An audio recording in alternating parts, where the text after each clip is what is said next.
안녕하십니까. 이재호 TV 와이런입니다. 오늘은 좀 저에게는 특별한 뉴스입니다. 47년 만에 방공법 무죄가 되었습니다. 10월 유신이 나고 1972년에 73년에 서울대학교에서 10월 유신 반대 데모가 일어났습니다. 10월 유신 하에 최초의 반대 데모였습니다. 유신 정국으로서는 충격이 컸죠.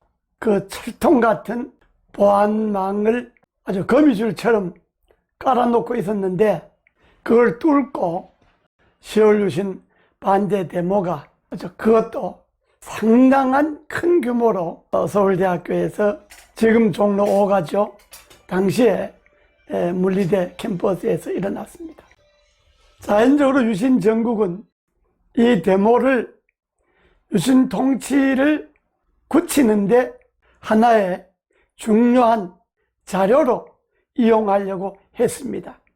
그러다 보니까 이 사건을 크게 만들 필요가 있었습니다. 단순히 10월 유신 반대 학생 데모가 아니라 내란 음모, 내란 선동, 이런 어쨌든 내란 혐의로 이걸 크게 포장을 해야 되는데 그렇게 하려면 배우가 있어야 되지 않습니까? 그 배우 조종자로 저를 지목했습니다.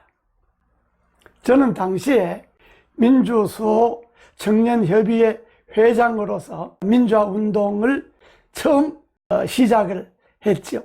그리고 10월 유신이 나서 민주화운동을 못하고 사립학교 교사 채용시험을 봐서 서울 장문고등학교 국어교사로 근무를 했습니다.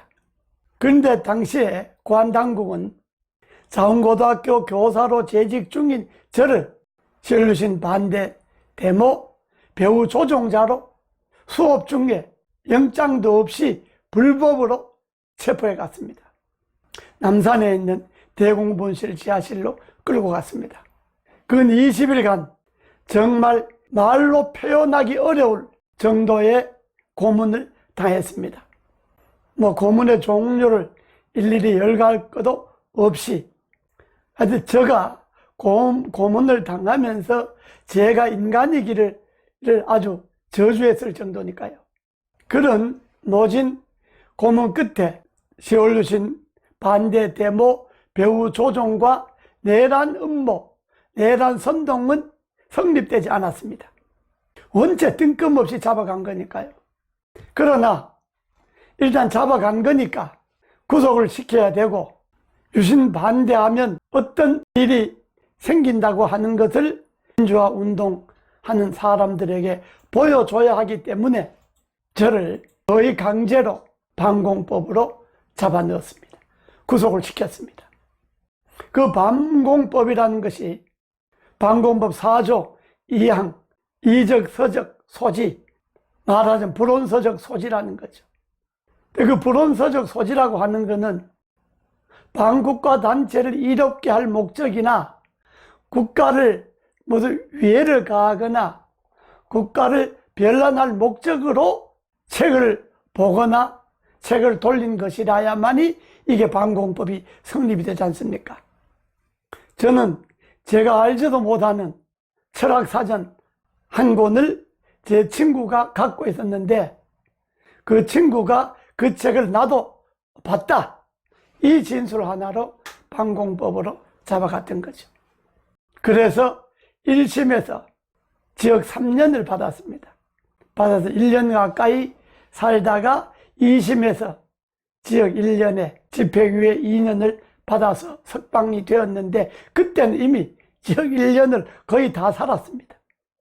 이것이 47년 전에 제가 유신하에 최초로 구속이 되었던 사건이고 유신 반대 데모 배우 조종으로 처음으로 구속이 되었던 사건이었습니다. 제가 그 후에 민주화 운동을 하는 과정에서 5번 투옥이 되었는데 첫 번째 구속 사건입니다. 이 구속은 제 인생의 진로를 바꾸어 놓았습니다. 평범하게 교육자로서 일생을 보내야 할 제 운명을 민주투사로, 그러고 정치인으로, 오늘의 이재호로 바꾸어 놓은 사건이 바로 이 사건입니다. 47년 전 사건입니다. 이것이 재심 신청 4년 만에 오늘 서울고등법원에서 무죄를 선고받았습니다. 국가 권력이, 특히 정권을 잡은 세력인 정권 유지를 위해서 이념을 정권 유지의 도구로 이용하면 안 된다고 하는 것을 보여준 사건입니다. 특히 분단 국가에 있어서 이념의 잣대를 아무렇게나 들이대어서 민주주의를 탄압하고 민주주의를 말살하는데 이념의 잣대를 들이대면 안 됩니다. 여든 야든 마찬가지입니다. 색깔론을 뒤집어 씌워서 10월 유신 그 엄혹했던 상황에서 민주화 운동하는 사람들을 색깔론으로 방공법, 국가보안법으로 무자비하게 잡아갔던 사건들이 수없이 많았습니다. 아직 저는 5번 구속된 사건 중에 이제 오늘로서 3건은 무죄가 되었습니다. 아직 국가보안법 사건 2가지가 남아 있습니다. 이거는 정말 민주주의가 더 성숙되면, 정말 권력이 사상과 이념을 권력 유지의 도구로, 반대자를 탄압하는 도구로 사용하지 않는 그런 날이 오면 나머지 2개도 재심을 신청하겠습니다. 그동안 격려해 주시고 염려해 주시고 아껴주신 모든 분들에게 감사를 드립니다. 감사합니다.